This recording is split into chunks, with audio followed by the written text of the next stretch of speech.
నమస్కారం. నా పేరు లాస్య. నేను జెడ్పీహెచ్ఎస్ తాటిపల్లిలో 9వ తరగతి చదువుతున్నాను. ఇక్కడ కనిపిస్తున్న చార్ట్లో వ్యాకరణాంశాలు ఉన్నాయి. నేను ఒక్కొక్కటి చెప్పబోతున్నాను.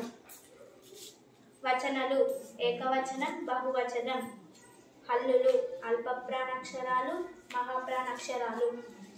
జాతీయాలు: ఉదాహరణలు: అగ్గిబుక్కుట, కోపంతో ఉడికిపోవుట, ఉడుంపట్టు, గట్టి పట్టుదల. ఒంటికోతి, ఒంటరివాడు. కాకిగోల, ఏకాకి. గాడిద మోత, భరించలేని శబ్దాలు. చూపుల గుర్రం, వెట్టి చాకిరి. కేవలం రూపం మాత్రమే అందంగా ఉండడం. వ్యతిరేక పదాలు: మంచి, చెడు. తీపి, చేదు. నలుపు, తెలుపు. తప్పు, ఒప్పు. అదృష్టం, దురదృష్టం. కోపం, శాంతం. సంతోషం, దుఃఖం. చీకటి, వెలుగు.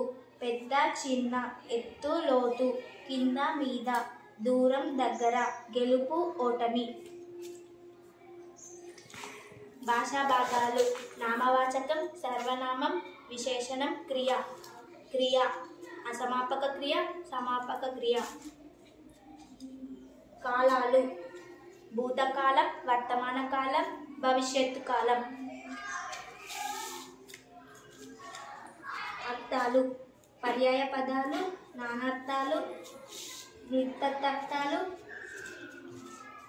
అవ్యయాలు: అవ్యయం, అట్లని, అయితే, ఆహా, ఓహో మొదలైన పదాలు ఉన్నాయి. ఇవి పుల్లింగం, స్త్రీలింగం లేదా నపుంసకలింగానికి చెందిన పదాలు కావు, విభక్తులు కావు. ఏకవచనము, బహువచనం అని తేడా కూడా లేదు. ఇట్లాంటి పదాలను అవ్యయాలు అంటారు. అచ్చులు: హ్రస్వాలు, దీర్ఘాలు.